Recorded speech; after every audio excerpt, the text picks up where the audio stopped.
Article 204, the laws of Muaduma Kingdom.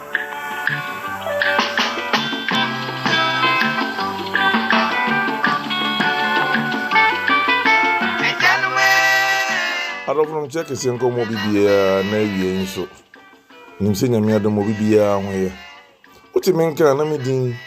ene ogu akrufa. Ufra me prof amajo so. Me papa se, "Uchia me amenjo so se ya ade na."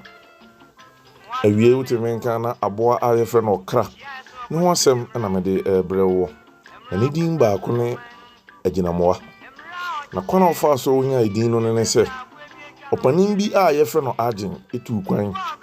ekwa abrochiman mu na bra oba no ode Ɔkra yi bi ba ya na aboa na fafuru anase na onyem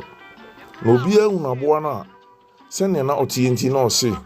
se owo a omma no ne ba no bi ene no entena na aboa no so timi cheche moa ewofie bi ti se akura nketere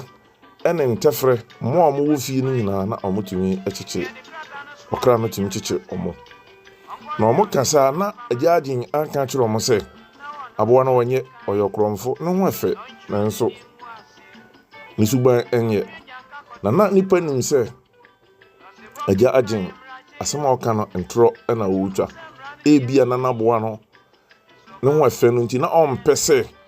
ode bibe ma omo nti na okasa aboa no woyi na wona na wo muhia bi no nyina baji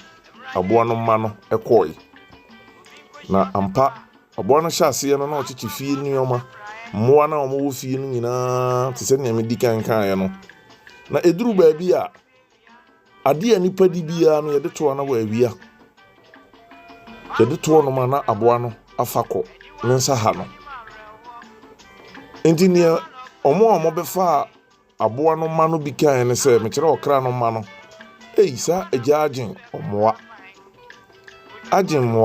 Agyinamoa ana obenya ne din se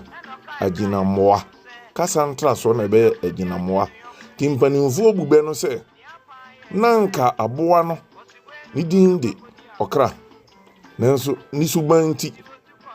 na yefre no Agyinamoa ebia na odin de kwaku yawo